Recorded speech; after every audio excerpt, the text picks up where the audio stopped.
So for this project, it was moving a lot of dirt. It was kind of low grading the wetlands. So we used a couple dozers to get the grading done with GPS for our accuracy and making sure we're getting the capacity and footprint that Waterways had designed.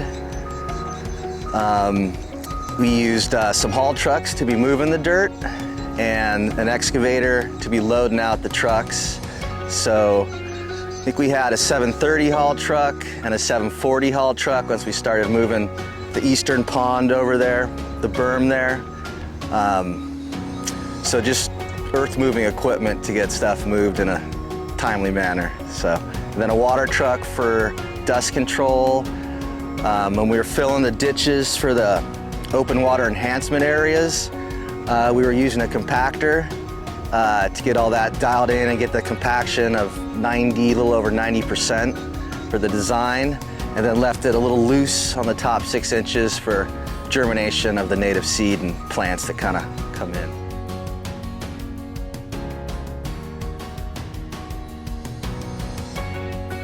The earth that was moved in phase 1 would have been a little over 10,000 yards.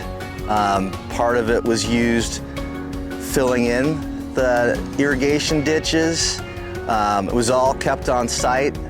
The excess material that wasn't used to fill the ditches, which was about 5,500 yards, was then used to create some uplands or little stockpile areas that we kind of knocked down just for a little difference in features of the terrain and topography.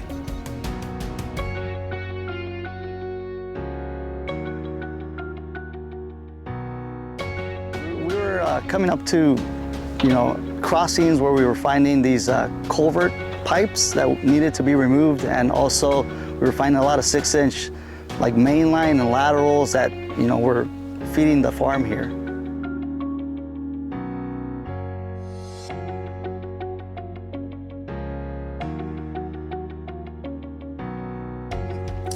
I definitely like the challenge of kind of working in a sensitive area and trying to get production done under the limitations that we have.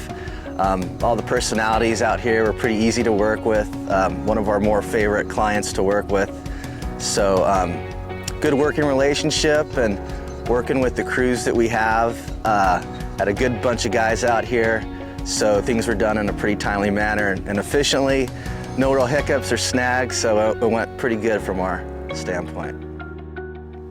I think the most exciting part for me is knowing that I can come back in a couple of years and seeing, or maybe even a rain season, and see kind of how Mother Nature will take over, just seeing it how bare it is now, and maybe next year just seeing it all vegetated. I think that'd be the most exciting part for me.